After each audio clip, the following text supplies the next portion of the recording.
Shalom everybody and welcome to Regá בעברית. My name is Rabbi Dr. Yitzchak Shapira. Every week I am here with you, multiple languages. This is our commitment to you. We are going to learn Hebrew together. And together we're going to dive into the roots of those giants like the Or HaChaim, Ben Ish Chai, the Ramban, Even Ezra. Today commentary specifically on Parashat Vayeshev, when we are changing parasha altogether, and we're really going to focus from now on until the rest of the book of Genesis on Yosef and the life of Yosef.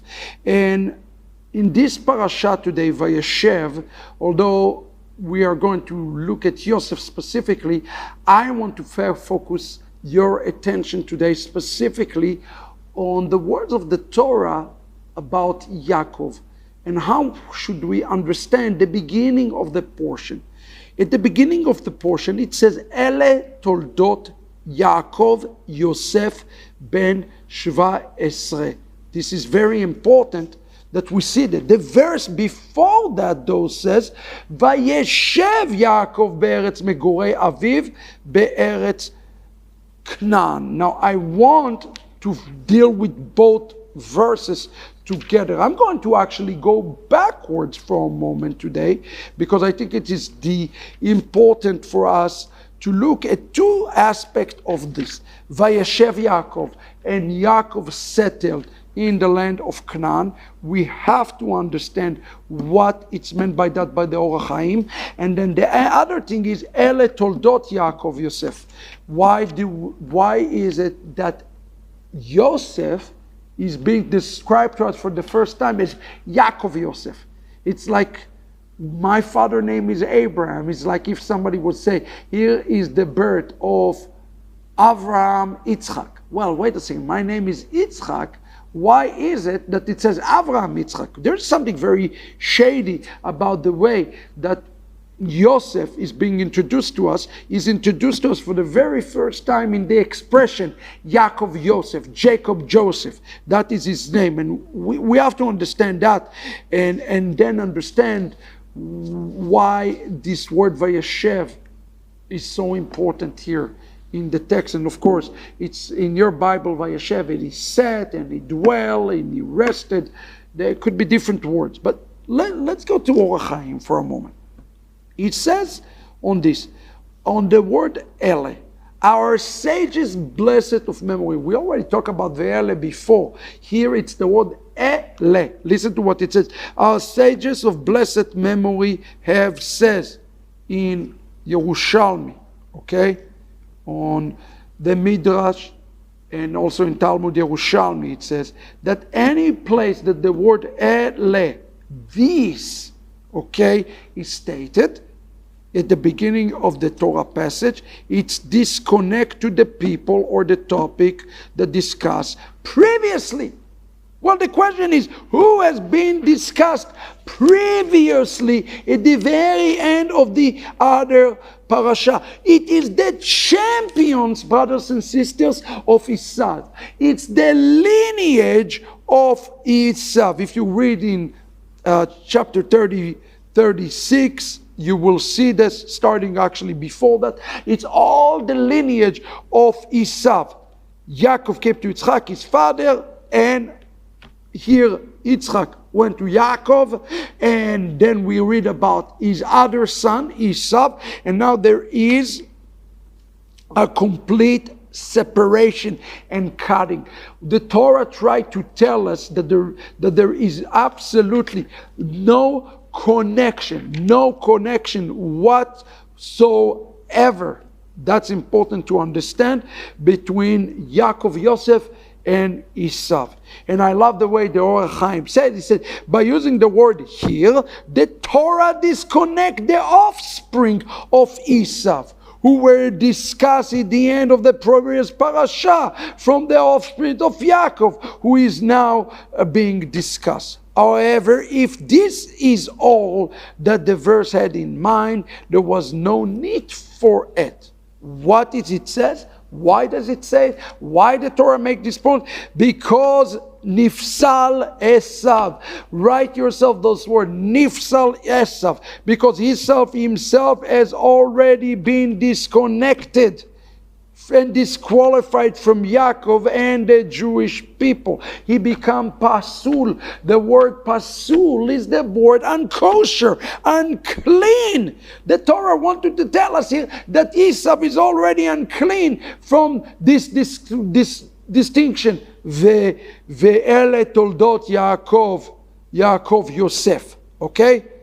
It was already clear that Yaakov alone would father the holy Jewish nation.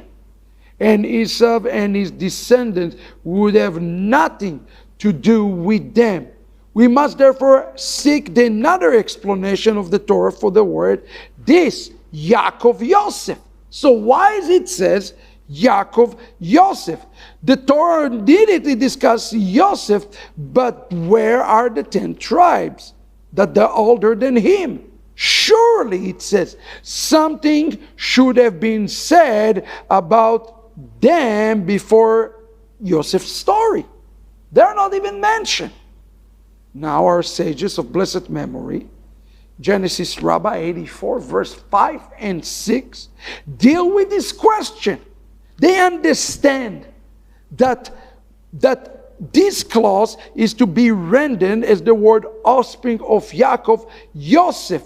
Some of the sages says on this verse, very important, means to convey that Yosef is the core of the entire family. Yaakov Yosef. Yosef is the core of the family. And others said that Yosef is particularly called Yaakov Yosef, offspring, because the same thing that happened to one happened to all. Yaakov was born circumcised and Yosef was born circumcised. This is a midrashic interpretation. Of course, we do not have to accept it. It's just a midrash to say that. Now, let us understand that if it is mean that Yosef is the core of the family and Yosef and Yaakov connect together, and Yaakov, his name is Israel, and Yosef is Mashiach ben Yosef, they're one in the same. They represent one in the same, brothers and sisters. We have to understand the same spiritual DNA. Now, remember what it says in the beginning.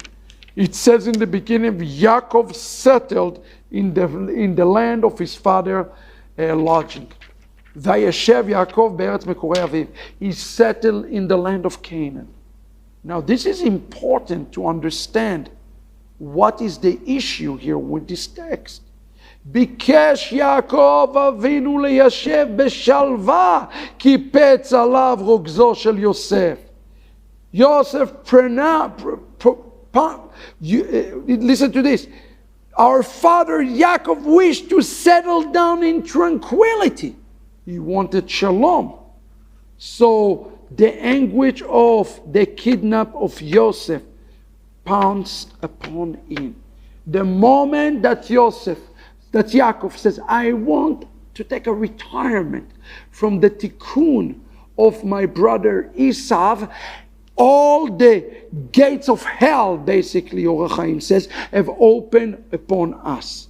This is true for our Jewish people today. The moment we stop rectify Yaakov stopped rectify Esau, all the gates have opened against us as Jews. And that's what it says here in the text. That anguish is what the verse is referring to when it says, these are the offsprings of Yaakov. Ele toldot Yaakov. It's talking about that terrible tragedy that's about to happen to Yaakov. Listen to this. Because the Torah seeks, remember when I explained to you, the Ele is a separation from something that happened before. The Torah is seeking to make known that the sale of Yosef and all the subsequent distress in Yaakov's suffering was brought about Yaakov himself. Ele, this is amazing. Yaakov brought his own calamity upon himself. True, his desire was to settle down in tranquility as it is written, Yaakov settled. Therefore, the verse continue with the word offspring, or in Hebrew, the word toldot. It is impossible for him to settle in tranquility. He wanted simply to have peace. Joseph, at the age of 17, was able to start. So Ve'ele want to tell us that there are two different episodes in his life. All of the trouble, all of the tikkunim, all of the things that happened to him, and I'll think about all the trouble of Yaakov, does not even equate for the roges, for the pain, for the suffering, this word roges, for the calamities that's going to come about Yaakov. And why is it again? It is because he chose to settle down. When Yaakov stopped working, brothers and sisters, on tikkunim, on repairs, then the enemy found a way to attack us as Jacob. What a lesson for us today. Let us continue to do the tikkunim in Esav, and the last days do not settle in Acharit Hayamim. This, friend, is Regá בעברית for this week.